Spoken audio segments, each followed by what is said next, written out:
Good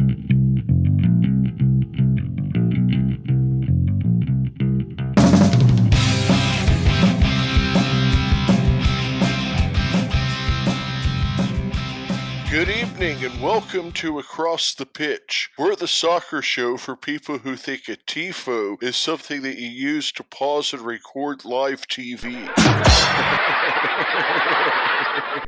Very good. You know, I had to go and look that up, TIFO. I could be wrong. I don't know if that's a word used in England. I hadn't heard that until I started following Phoenix Rising. What is the TIFO, Phil? The TIFO, I'm glad that you've asked because that actually is our word of the week, is TIFO. And from my understanding, and I could have this possibly wrong, it's something that's more popular in the Western Hemisphere. Yeah, I think you might be right, yeah. The Urban Dictionary, the definition for TIFO from our top resource, the Urban Dictionary, it simply says a way for ultra groups to show their support for a football team, usually accomplished through scarves, huge drapes with logos on it, or through fireworks. And then their example is many fantastic supporters display their TIFO before the match. And a TIFO, it's kind of like a giant mural is the best way, and it usually be in the supporters section. It'll be usually large enough where it will span a couple of sections of seats. Yes. It's usually held up during the game, and oftentimes these are hand-painted works of art, except for the Nashville supporters group, who apparently have a TIFO printer that is now famous on Twitter.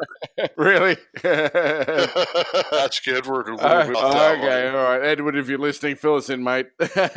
And I'm still not entirely sure, because you were mentioning about fireworks being a TIFO as well. Is that what you were saying? Like the Urban Dictionary says a way for ultra groups to show their support for a football team, usually accomplished through scarves, huge drapes with logos on it, or through fireworks. I think that honestly, either Ryan Shira, George Washington from the American Outlaws, who we talked to back on quite a few episodes ago now, or also possibly John McPherson of the Red Fury, maybe the resources that we want to check out. So we'll talk to those guys and get a little bit of inside info on TIFOs from the people who actually make them. Right, that's a good idea. If somebody out there is listening and is involved in the making of TIFOs, feel free to send us an email at contact@acrossthepitch.com and give us a little more on that, because it really is one of those unique things that are interesting to football. And Edward, no, we don't want to hear about any Guy Fieri TIFOs. We're talking about, of course, Edward from the PRFC fan show, and if you haven't had a chance to check them out, they recently had a wonderful interview with Carl Wozinski, goalkeeper for the Phoenix Rising. Well, I mean, was good. They were okay. Just kidding. I actually think that Edward has a bit of a hard-on for the bleached blonde locks of Carl Fieri. Did I get that right? Guy Fieri. Hey, just one more thing on that TIFO thing. So Zenit St. Petersburg Football Club in Russia, they're quite renowned on social media circles, and indeed, just in football circles as well, for their fiery entrances to the game. You might recall a month or so ago, they lined the team bus along the route with flares, and every time the bus would come past, another supporter lining inside the road would light up his flare, both sides of the road, and it was remarkable. It looked like this cauldron, this road paved to hell for the opposition players. Would that be a TIFO? I don't know. I think we need an answer to that. I think the question that we're going to answer today is, if Blackpool supporters were going to be making a TIFO, it might read something like, "Wasting out." Ormerod is legend. Which brings us into this evening's edition of the Tangerine Dream Across the Pitch. We have an extra special guest. Tell us about it, Aaron. Well, we talked to ex-Premier League, in fact, ex-All Leagues player, Brett Ormerod. It's a fascinating interview which looks at the highs and lows of his career. We go into football hijinks, fascinating, slightly unnerving managers, and some of the best goals that Brett has scored and almost scored, for that matter. It's a fascinating interview. It also unveils an often overlooked side of being a professional football player, and we'll save that one till the end. So settle back and enjoy our interview with former Blackpool and Accrington Stanley player Brett Ormerod. Can't wait for you guys to hear this one because Brett was absolutely fantastic. What a legend. To chat with. He's got some stories that you guys are going to not want to miss. Without further ado, we welcome Blackpool and most importantly, Accrington Stanley legend, Brett Ormerod. We'd like to welcome a Blackpool legend onto the show. We have Brett Ormerod, who has scored in all 4 English divisions for Blackpool. He's also played for our favorite team, Accrington Stanley, Southampton, and a few others, and we couldn't be more excited to have him here on the show today. Welcome to the show, Brett. Thank you very much. It's a pleasure to be here. Great to have you on the show, mate. It's good to talk with you, Brett. Thank you. Now, you said that this morning you were announcing the Preston game, and at halftime you said that one wasn't going too well. How did that finish up? Disappointing for Preston today. They played at West Brom. They've had a tough week, really. They had a good chance of getting into the playoffs, but they had 3 games coming up which were always going to define the season. They had Sheffield United last Saturday. They played Leeds on the Tuesday and West Brom away, and it was always going to be them 3 games that determine where they're going to end up. And unfortunately, they've ended up losing all 3. And I've done all 3 commentaries, so I think it's me. Beat 4-1 today. As a show, we don't really have a specific team that we follow in the championship yet, so maybe Preston should be our team that we start following in the championship, and we can hear you call some of the games. That's the way. Why don't we across the pitch curse, eh? Well, I do a bit for Radio Lancashire, so I do like mainly the teams I've played for. So sometimes I'll do Accrington Stanley, Blackpool, Preston, do the odd Blackburn game because that's where I started my career as an apprentice. I've done a couple of Fleetwoods, but I've never played for them. With Accrington is someone we always like to talk about it. And they did get a 2-1 win against Walsall this morning. That was a big 3 points for them. Now, you played for Accrington from 1995 to 1997. You scored 32 goals in just 54 games for them. And that was what really kickstarted your career back then. And they were non-league at the time. So tell us a little bit about your time with Accrington and how surprised are you from having played for them then to see how far they've advanced into the leagues now? Well, I mean, when I went to Accrington, I was 18. I'd left Blackburn Rovers. I've been at Blackburn Rovers since I was 10, and I'd done my apprenticeship at Blackburn, and I got released. I got my second year apprenticeship at Blackburn. I was just injured all the time. I had a double hernia, I fractured my shoulder blade. I just couldn't stay fit, and I ended up getting released. And I'm at 18, and I pretty much fell out with football, to be honest. I'm a bit disillusioned, and I remember a friend of my dad's. I was in a pub in Great Harwood, and a friend of my dad's pulled me and said, like, you know, he knew this bloke, and he said, like, come pre-season, Accrington Stanley starting pre-season. Why don't you come down? And I ended up going, and to be honest, I never really went to Accrington thinking, I'm going to get back into the league. You know, I want to be back in football. What I did do, Accrington had a lot of players who played in the league, and ex-Burnley players like Les Thompson, Chris Grimshaw, Brian Welsh. You know, I'd seen them play in the football league, and what they did, they just gave me my confidence back. I ended up going there. They were a great set of lads. A year and a half of which I absolutely loved.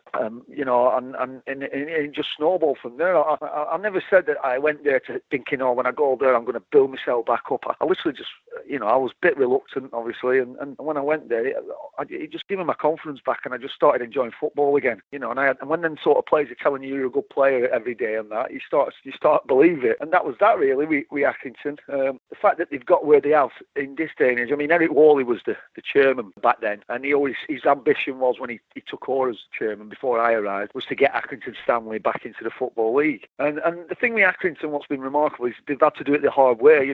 They've not had some big money man like, your Salfords at the moment with the ex-United players who can chuck money out or far. fouled. Who David Haythornthwaite, who's a big Blackpool fan actually, but he bought fouled and chucked loads of money out. Accrington's, they've really had to dig in deep, and I used to say when they got into the Football League, which was a massive achievement on the budget and the structure and everything else about the club. Just staying in the league every year was an absolute, was a success for me because their budget was so much lower than everyone else's. The crowds were so much lower. Again, it took time. I mean, John Coleman's had 2 stints. He got him into the Football League originally, went to Rochdale for a bit, but he came back. But I think he's progressed. As Accrington have, and he knew this. By the time they got promoted last season, they had a fantastic season last year. I did loads of games for them last year, and they really were playing quality stuff. And you could see the conference run. They won the league, and for a team, like Andy Alt's come in as well, and he's put a bit of money into it, and they're just trying to do the ground's a nice ground now. He's doing it one step at a time, but they haven't got the big money to splash around. So everything they've done, they've had to fight tooth and nail. Everything's been hard earned. There's been no easy routes, no big money men. So it's something that everyone at Accrington should be really pleased with, because it's a phenomenal achievement. And I said this season when they went up, first half of the season, they were still, flying high from the previous and stuff, and they were getting wins, and people, getting a bit carried away. We're getting to championship, but there's always going to come a time where, because of the teams, I mean, you've got teams like Sunderland who shouldn't be in that league. There's the size of Sunderland. I think the whole population of Accrington can fit into Sunderland's stadium. Right. That's a true stat. I heard that off someone told me that. The entire population of Accrington can fit in the stadium.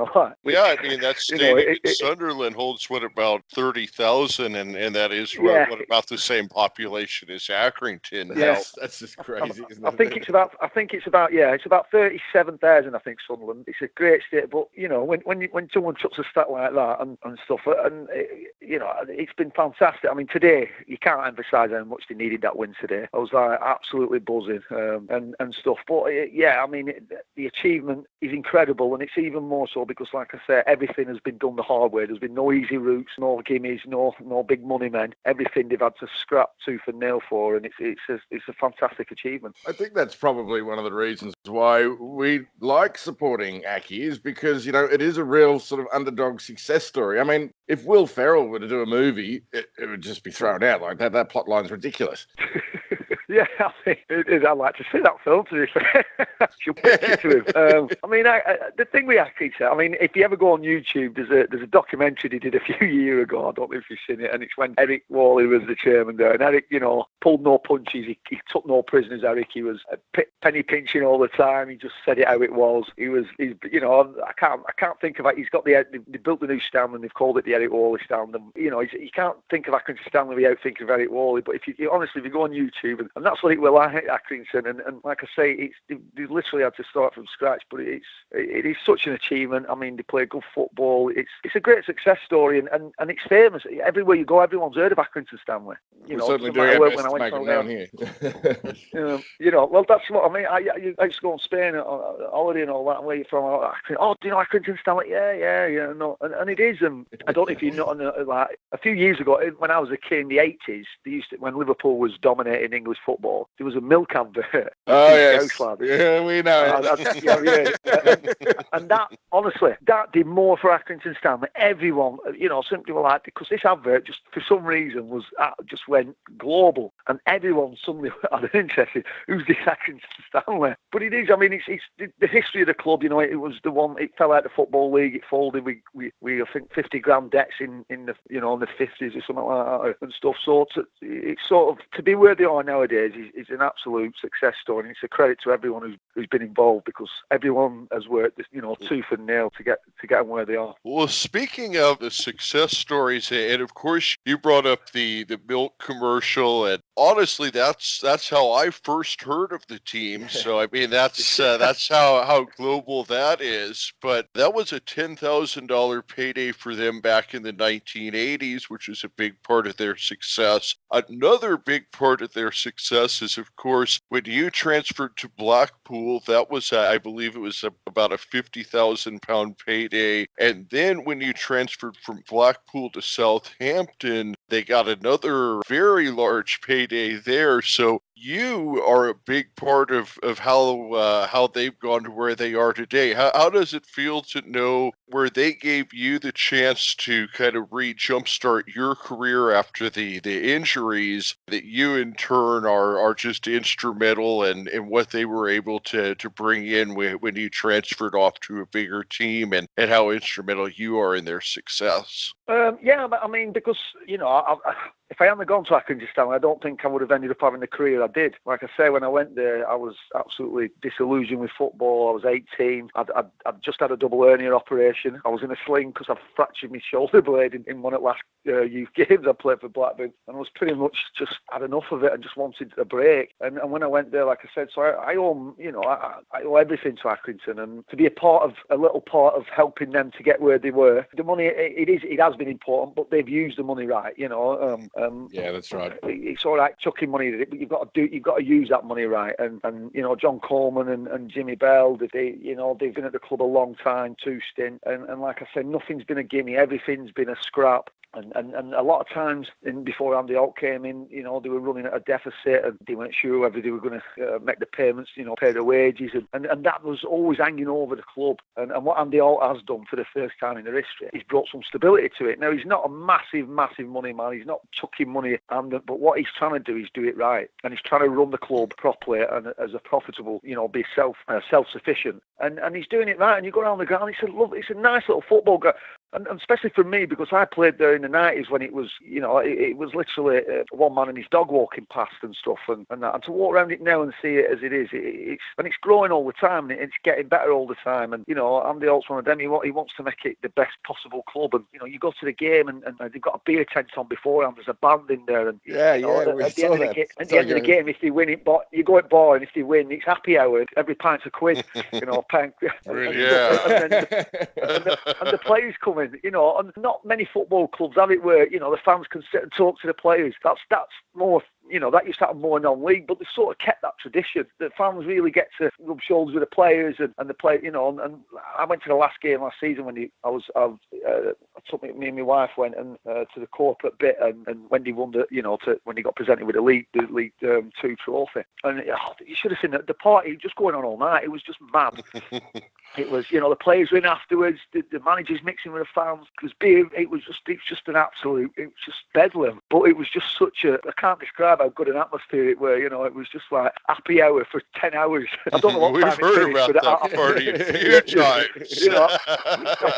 I think we left at like 2 in the morning, and there was no way that was stopping at 2 in the morning. I think that was going on till daylight, And we went at 2, and I was absolutely shattered by them. But that party was no signs of slowing down whatsoever. It is what it is, and it's a fantastic football club. And like I say, for me to have played a small part in that is something that I'm hugely proud of. Yeah, absolutely. And then after Accrington is when you moved on to Blackpool. Now, one of the most impressive stats about your career, I think, is that you scored for them in all 4 divisions. That includes a goal that you scored against Tottenham in the Premier League. Your first goal in the Premier League for Blackpool was against Tottenham, and we like to give Tottenham a hard time on the show, so that's bonus points for us here.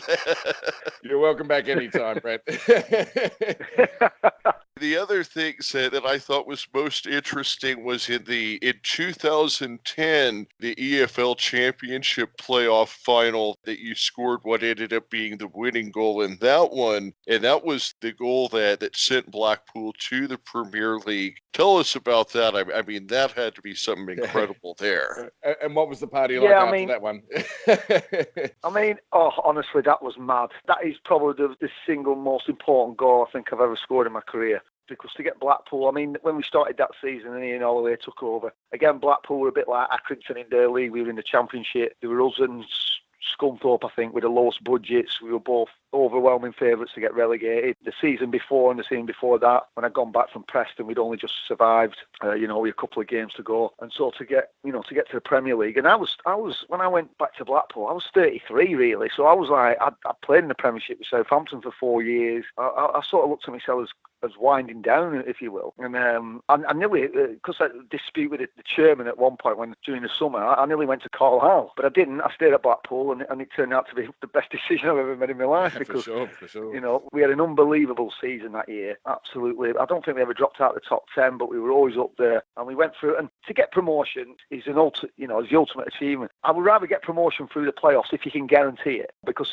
getting through on the playoffs is you get to go to Wembley, you know, and all the razzmatazz with it. And like I say, I think there was more prize money at stake in that game than there was in the Champions League final. I think Inter Milan beat Bayern Munich. Yeah. Yeah, that is one of the things that we had talked about on this show before, is that particular game is one of the biggest money games in all of Europe. Yeah, it is. It's ridiculous. I mean, there's so much at stake. We come off the back of a 11-game unbeaten run at Blackpool, and in every game, by then, our confidence, I remember our mindset was we'd gone behind in most of them games, and to get in the playoffs, we had to win like 9 out of the last 10, and we went 11 unbeaten. And we'd gone behind in every game, but we just knew we would score. We went behind twice to Cardiff, and usually, you know, you score and you're down, but we never fought like that. We would just get the ball because we knew we'd get chances, and we knew we had players who would score. And it turned out to be, and we won 3-2. And honestly, it was.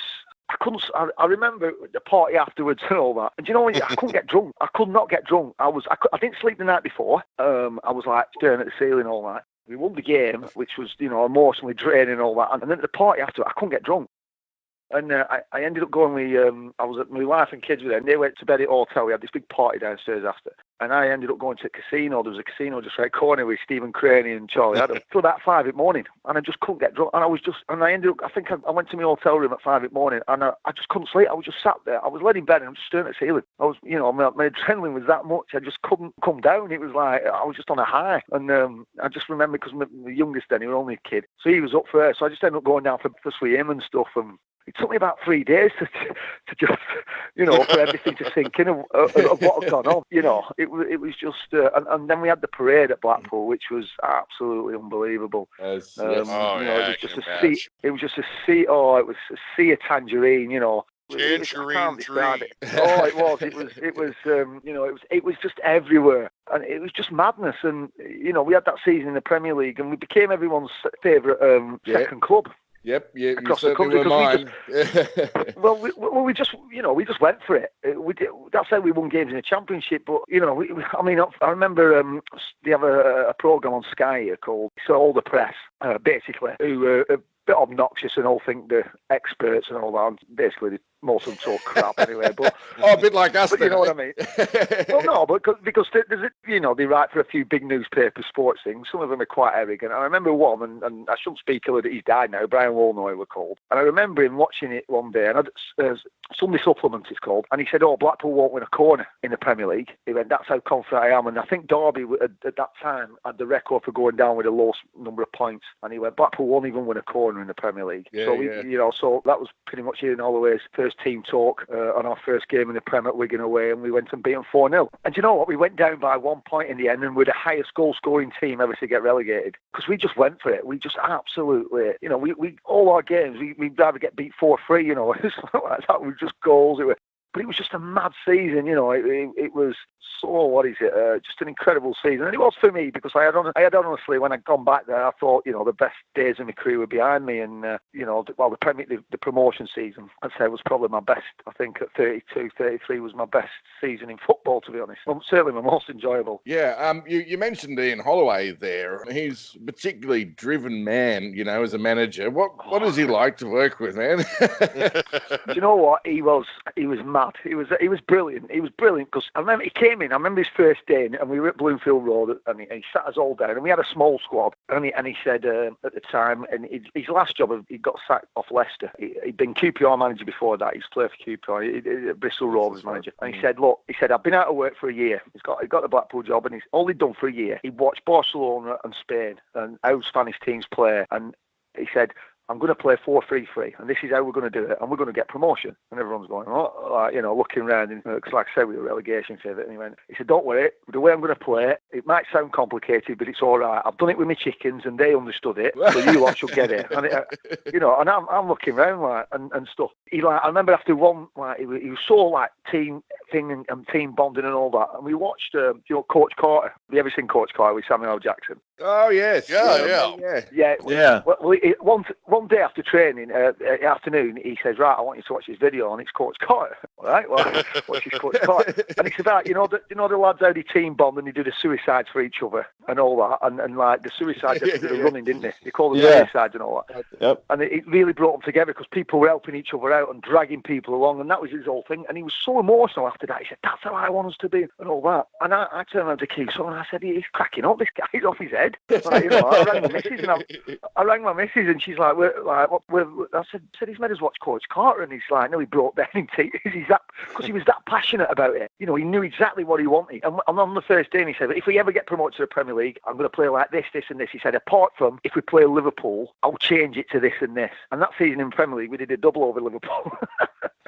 So, shame you're not there this season. But he used to do interviews, right? And he'd just go on, and he'd be like, people used to say, well, what's he like in private? I say, he's worse. He used to do a team talk, and like he used to get in at 10 o'clock, and you want to be on training field at 10:30, and sometimes he used to call, like in other managers, he'd call a quick meeting or so at 5 minutes, and then we're on the training pitch. You'd still be there at 12 o'clock, and he's going on, and you'd be like, oh my god, and he's like, well, that's how everything he did it with so much passion and so in it and belief, and he instilled an absolute, and I've never had it before in my life where as a team we just knew we were going to score. We knew, we were so confident, and like I said, in that final we went behind twice, and not once in that game did I think we were going to lose that game. Even before we were shaking the hands, I didn't look at any of them players in the face. I was just thinking, the only thing I was thinking is they're in the way of us playing in the Premiership, and that game is a one-off game, and it's cutthroat. I mean, we ended up losing 2 years later to West Ham, so so we've had both of it. We were the joy of winning, but the devastation of losing, because it's pretty much winner takes all. There's no points for second place, no money for second place.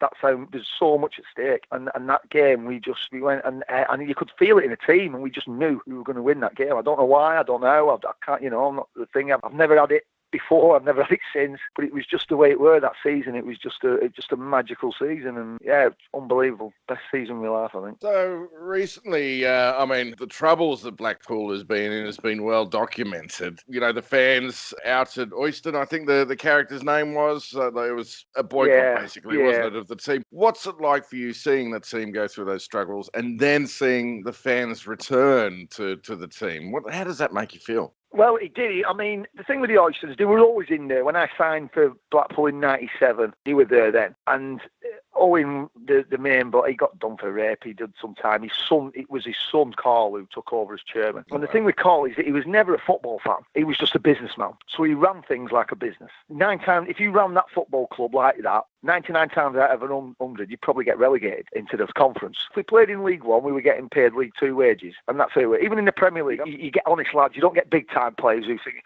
you get honest lads at a football club. And that's what Blackpool always had. It had honest lads who were willing to work hard for each other. So in one respect, something good did come out of it. But with the Oysters, I mean, Carl always used to say to, with the fans, his dad had bought the club, it's the family's money. So whatever money the football club generates, they will put back into the football club. Right. So when we got the £90 million, that was generated by the football club. So obviously when we got relegated, Carl wanted to take everything back to what it were. And what he was doing, he had so many different companies, all connected to each other, and he was basically siphoning the money off out the club. Yeah. So the fans, the fans were going mad and stuff, because it was what the football club had generated. So they started boycotting it. And for us as players, I mean, the one legacy they should have done, I mean, the training ground's an absolute hellhole. It always has been. And the one thing what would have been a massive legacy for us is to use that money to build a state-of-the-art training ground. Right. From under 8 right through to the first team, at first-class facility. If they'd have built that with that money, that would have been something as a legacy that I could have looked back on our teammates could have looked back on and gone, wow, we did that, we helped, but he didn't. He just siphoned the money off. So the fans started boycotting it. And for us as players, it became, the best moments of our lives suddenly became thinking, is this the worst thing that could have happened? Because this wouldn't have happened if we hadn't got promotion. He wouldn't have siphoned the money off, and we did at least, it just turned into a nightmare. It was, and it was heartbreaking. Because once I'd left the football club, I went back a few times to do the commentary, and on a match day it was buzzing. The tunnels just out around the ground. It's heaving. There's a feel good factor. Blackpool's like a poor man's Las Vegas anyway. So every away team would flop. They make a weekend of it in Blackpool because it's like it's one of them places where stag do's and all that go. So any away team that comes to Blackpool, they fill the away end and they all stop over for a weekend and have a big piss up and all that. So it's one of them. So it was just heartbreaking. And I did think, and there was no one there, and it was dead. And we were sat in the press box, me and the other Ian Chiswell, the other radio Lancashire presenter, and there was just me and him in it, and a couple of stewards, and it used to be heaving, and it was heartbreaking. And then, but obviously when he's gone now, I got invited to do the match against Southend, which was the first game since he'd gone. Well, obviously it was 2 months ago, right? It was a full house. It was absolutely. It was back to what it were, and to be honest, it made the hairs on the back of your neck stand up. It was pretty emotional, to be honest. I mean, to be honest, the game was rubbish. It was never going to live, but it wasn't. It ended up drawing 2-2, but it was a terrible game. But it wasn't about the game that day. The result was irrelevant. It was just about they've got the football club back, and just to see Bloomfield Road rocking again, and that atmosphere into 4 or 5 years of being absolutely dead. It was pretty emotional, to be honest. But they've got the hard, because all the money's gone now. It's obviously been thingy, but they have got the club back, so they're going to have to start again. But they've got a good fan base, and it's not going to be easy, but at least it's back in their control now, and it's a football club again. I don't think I've ever seen like a fan action like that. It's quite remarkable, actually. But yeah, you're right. It was good to see Bloomfield Road buzzing again. That was I sat down and caught a bit of that match, and it made your hair sort of stand up on end. It was great. It was. I think we should do a boycott like that over here for the Suns. Yeah. I mean, the thing is, for them Blackpool fans, I mean, that's their team. You're grown up, you're born, you're supporting Blackpool and stuff. And so for them, and to be fair, when Gary Boyer came in, they got relegated to League Two, and he started turning it around, and they got promoted that year at Wembley, and the fans boycotted it, most of them, and that's incredibly hard to do for your football team, because they were desperate to go and watch, but it wasn't about that. And when you're football fans and you're passionate, and to do what they did for 5 years is frightening, really. The commitment and the protests and everything they organised. I mean, it really is a testament to them. But like I say, it's going to be a long road back. It's going to take a lot of time, but that buzz is back there. You go there on a match day now, and it feels like you're going to a football match, and that it's not just like a coffin. It just feels dead. But it's the first step of a long way back. But it's the dedication and all that. I think that's one thing that we've said a couple of times on the show here. The fans over there are so integral into the team. They're not just supporters; they're a part of the club, and that just goes to show that exactly. Yeah, I mean, we have football fans. There's no football. Yeah. As a player, you want to play in front of full houses. I don't want to play in front of 3,000. Yeah. I'd rather play in front of 20,000. Why not? That's what gets the ears under it. That's what you're a kid. That's what you dream about playing in front of. Not playing in front of one man and his dog and a couple of stewards. You dream of. That's what you do as a kid. That's the whole. Being a part of football is having that buzz and that adrenaline rush. The one thing what they're going to have to do is they've lost a couple of generations of football fans, because when we were in the Premiership and used to go into local schools and all that, every kid had a Blackpool top on. Right.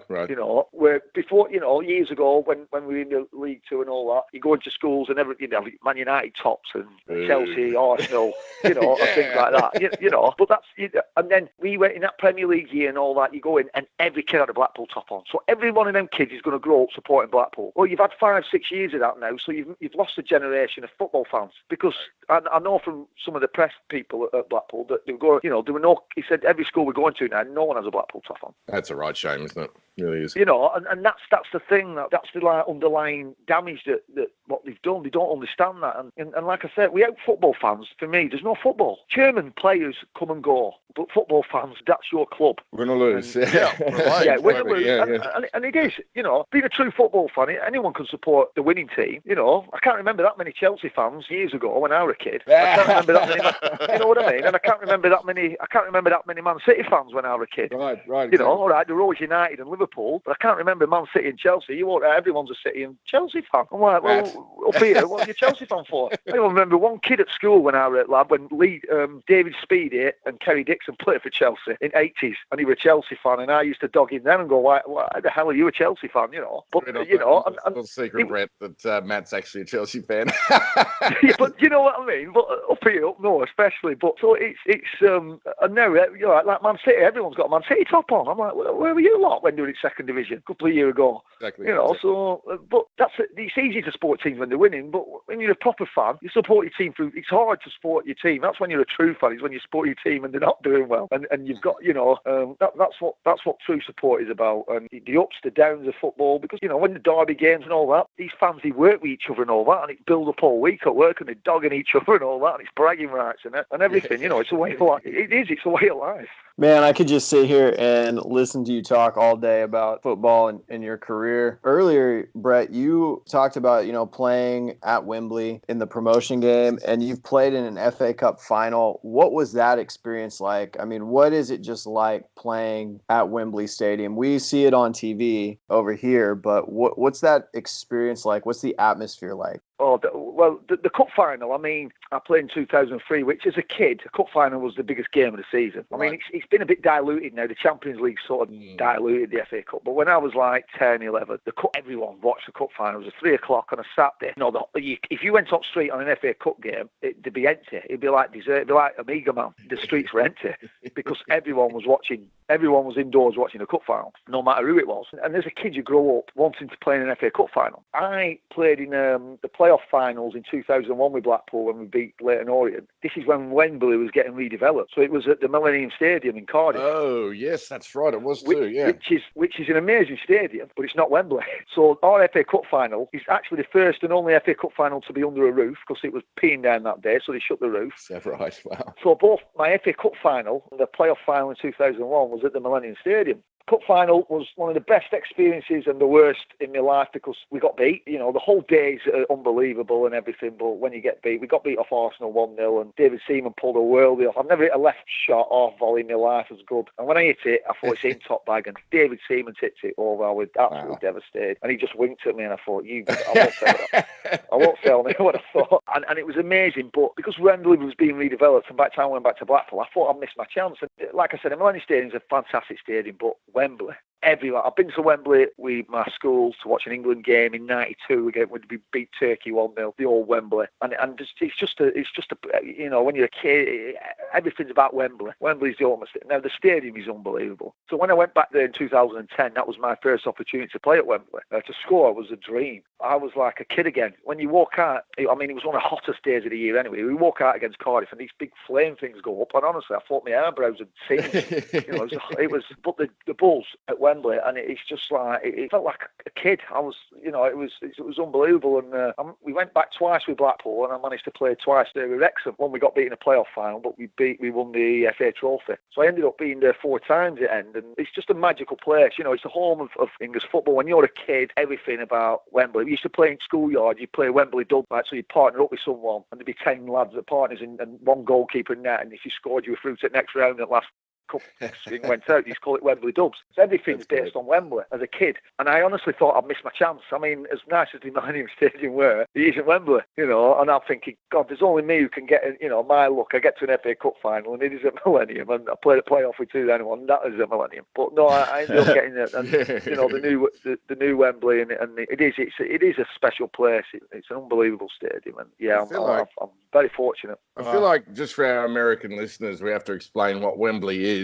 It's the National Football Stadium in England, and it holds some 80-odd thousand people in there. It's huge. Yeah, I think it's about 82,000. They've had quite a few American football games on there. They have, yes. Yeah, they host a couple of American football games a year, I think. Yeah. I honestly think that when you watch it on telly, it doesn't do it justice. When you're on pitch side, when you walk on the pitch and you look round, it just sort of encloses you. When you look at it on the telly, I don't think it does it justice on the telly. I think you've got to go there. You've got to walk on that turf and walk around. And we went the day before. Oliver took us the day before, and I shut my eyes when I walked out the tunnel, and I didn't open my eyes until I was obviously just peeking where I could see where I was going, but I wasn't looking at the stadium. And I just opened my eyes and I just looked around, and it was I just took my breath away. Wow. And we just walked around and I was like, wow. It's got to be It's a real cool. More question for you on Wembley there, Brett. Old Wembley or new Wembley? That's a tough one. I never played at the old Wembley, but like I say, I went as a kid. I went as a kid to watch the England-Turkey in '92 with my school. But don't know, because I mean, the new Wembley's close. There was something about the old Wembley, though, because that was the Wembley that I watched all my cup finals when I was a kid in the '80s. That nostalgia factor to it. Yeah, I'm going to have to say the new Wembley's an unbelievable stadium, but I'd have to say the old Wembley simply because it's only because of me growing. That was when I was a kid, that was Wembley, and I've been there then. I remember watching the England team was unbelievable, and just for the history and the nostalgia of it, really. Good. Just curious. I have no strong feelings either way there. Well, I mean, it's only my opinion. It's not to say it's right, but that's just how I just pick up the old Wembley for nostalgia rather. But the new Wembley, honestly, if you ever get a chance to go and walk on that pitch, shut your eyes, walk onto the pitch, and then open them, and just have a look around. It's an incredible stadium. And that would all happen before the stewards tackle you for pitch invasion. Well. Sorry, I don't know. Pitch invasion. I've been watching some of your highlight videos on YouTube. I mean, one of the things that really stuck out to me in watching your highlights is you were a guy that could really score from anywhere on the field, from any different angle, free kicks, headers, we're coming in behind it, scooping rebounds. One that really stuck out to me, though, was I believe was your 100th goal for Blackpool, and it was just at such an amazing angle, the way that it stuck in under the top left corner of the bar. I think that was my favorite goal. Did you have any favorite goals, and what do you think was the key to your being able to score so many times? Well, I don't know, because there's you haven't seen the other highlights where I miss a lot. The good thing about highlights is that it shows all your good points and not the bad ones. But yeah, I mean, do you know what? The 100th goal, I remember it well, because I could hit that 100 times, and again, 99 will fly out the crossbar. So when I hit it, I caught it an absolute treat, and there was no one in the box, so I just went for it. I thought, sorry, I'll go for a shot, and it just absolutely. And the commentator killed me because he went, I think that were a cross. And I thought, and some people going, everyone went, that was a cross. Oh, yeah, I remember that on the video now. Yeah, but if you look at it, there's no one in the box. And I looked up and I just thought, there's no one in the box. I'm at a silly angle. I think it was Norwich we played. And he's coming in. I thought, he's going to slide tackle me. I thought, I'll just hit it. And like I said, 99 times out of 100, I'd put it in Roll's head. But I caught it an absolute treat. And it flew in, so I ran off into the crowd like I knew what I was doing. But the commentator killed me, and he went, oh, yeah, the cross or a shot. I'm like, what? What do you mean cross? There's no one in the box. A shot. So that sort of diluted it for me. I'm like, because my mates do it to wind me up. They know I shot, but they're like, nah, it's a cross, Brett. It's a cross. And it just, because it winds me up. And I can't help but buy it. I'm like, no. And they're like, no, right, yeah, but it was a cross, wasn't it? I'm like, no, it was a shot. It was a beauty. If you have a chance, I did post that highlight video on both our Twitter and our Facebook. If you have a chance, you can check that out. And there's about 25 worldies out there that you guys got to see. The only thing I do consistently, though, if you notice, is that I look scruffy. Gordon Strachan used to hammer me. He loved me, but he used to hammer me, saying, you are the scruffiest footballer I've ever come across. And I used to say, yeah, cheers, thanks, Gaffer. I take that as a compliment. I'm the only one who can wear an Armani suit and look like it's from Primark. It's just a natural gift. I don't mean to look scruffy, I just do. And Gordon Strachan used to say to me, he said, Brett, I've seen better dressed wounds than you. So I used to take quite a bit of stick, but yeah, do you know what? I've had an amazing career. I've been very, very lucky. I've had one or two bad injuries. I broke my leg at Blackpool and I broke my leg at Preston, which nearly finished my career. So it's not been plain sailing, but I wouldn't swap it for the world. It's something that I'm immensely proud of. Managed to have loan spells at Nottingham Forest and Leeds and, massive clubs. I got promotion with Nottingham Forest, which is, Brian Clough and all that era. Is an incredible football club to play for. We got promoted to the Championship. We beat Yeovil on the last day of the season, full house. But if you go in their trophy room, Brian Clough is I don't know if you've ever watched the old videos, the documentaries on Brian Clough. I urge you to watch them. I mean, he was the first. He was like Mourinho. Mourinho has modelled himself off Brian Clough. You know, like I reckon he has. You're right there. Yeah. He's Brian Clough was the first real. I mean, I remember there's interviews of him and they're going. They used to call him Old Big Head but he was brilliant. He knew his stuff inside out. Talk sense. He just talked. He just told the truth, or what he perceived as the truth. And there's one famous one where they said, "Brian, do you think you are the best manager in England?" And he said, "No, I wouldn't say that, but I'm definitely in the top one." So, and that's why that's why he never got the England job, because the FA was scared stiff that he would just go against everything. Right. And he said and he said that in an interview, and he said the only reason they haven't given me the job is because they were feared that I would have ripped the rule book up and done everything that they didn't want to do. And he went, and they would have been right. So, but if you go in that trophy room at Nottingham Forest, I mean, that's talk about nostalgia and all that, and it's just presence is in the air. And Forest were a team I always liked to watch as a kid anyway. So when I got the opportunity to play there, and I had a loan spell from Preston, 2008, and a full house on the last day of the season. We beat Yeovil and we went up. Again, absolutely remarkable, super, just dream come true. That football club is a for 2 back-to-back European Cups, just an amazing. It's football history. But if you can ever watch interviews, I mean, there's an interview they do with Brian Clough when he'd just been sacked from Leeds. Oh yes, I was going to mention this. And Don Revie, and he's having an argument with Don Revie, and he always used to call Leeds cheats. He said, "You won the league by cheating," and all that. And Don Revie, he's having this argument with Don Revie, and Don Revie can't, and he's going, "But Brian, you couldn't, we only lost 4 games this season. We won the league," and he said, "Yeah, but I want to do it better than you." And he's like, "No, you can't do it better than us, Brian." And he's like, "Well, I want to do it better than you." And he was like, and it was just some of the things he comes out with. He was just an amazing man, and he had the players who when they won them back to back. I think he was one of the first pioneers of sports psychology. Yeah, because when you listen to it now, there's players there, and Kenny Burns. I was lucky enough to go on with Nottingham Forest vets to Hong Kong a few years ago, and we had Des Walker, Neil Webb, who were all Forest players when I was a kid, and I'm still looking at them like they're superstars to me. I'm like a kid. And Kenny Burns was there as a thing, and Kenny Burns played a tough Scottish centre half who played for Forest in 2 European Cup winners. And I would listen to him and Des Walker just tell me stories about. But at first, we'd be out on a night out. I'd get them drunk, just chew their ear. I just tell me, and I'd just sit there like a kid listening to them stories about Brian Clough. He was very much ahead of his time and stuff. But yeah, honestly, if you can get them documentaries, have a look from them. They might be on YouTube and that. They're absolutely love football. It's fascinating. From when he was Derby manager to Forest, and really good. Brian Clough was legendary English football manager, never coached the England side, but yeah, as you say, it was Derby, Notts Forest, and then on to Leeds. And if you really want to get a little bit of an insight as to what that move was like, going from Notts Forest to Leeds, who were like huge rivals at the time, you need to go and watch the Damned United. What did he have, like 22 days there after taking over from Don Revie? Yeah, and it didn't go to plan. But anyway, worth the watch. Yeah, it is. But he spent a whole year before saying that they were cheats. And then on the first day he walked in, and if you ever listen to the Leeds players who do the interview, he said he walked in and said, "You can take all your trophies, all that, put them all in bin, because as far as I'm concerned, you cheated." So he sort of, he made a run for his own back, really. But that was Brian Clough. That's the way it's going to be. So obviously, it didn't last very long.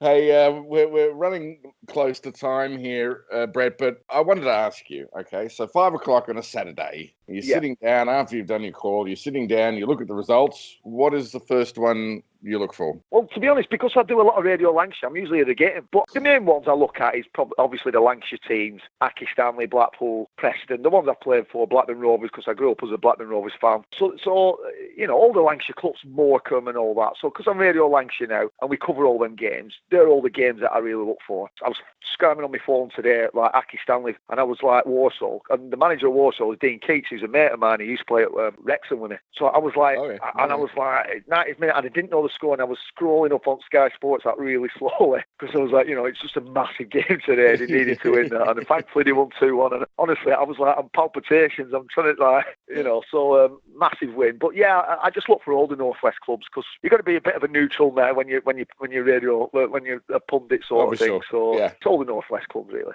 this has been a great opportunity for us to sit and talk with you and hearing all these stories. And like I said, Brad, I could sit here and listen to you talk for days just about your playing career and kind of the footballing world that you grew up in. But you've kind of moved past that now. You know, you're retired. And so how are you finding life after football? You know, you've mentioned that you're doing some commentating with Blackpool and Accrington, but how are things after retirement? You kind of miss the competition? Yeah, it's do you know what? I found it quite hard, to be honest, because, and I didn't do it first. I was sort of, when I retired, I was sort of looking forward to retiring, to be honest, because I've done it all my life. I've done it since I left school at 16. But the thing about football is that you've got to be disciplined all your life. You know, your diet and everything. You get told where to be, what to do. So when you do that all your life, and then you retire, and then suddenly there's no discipline. And for the first 6 months, I was like looking for what I'm going to do. It did feel like lost, because I'm used to being somewhere and doing something. And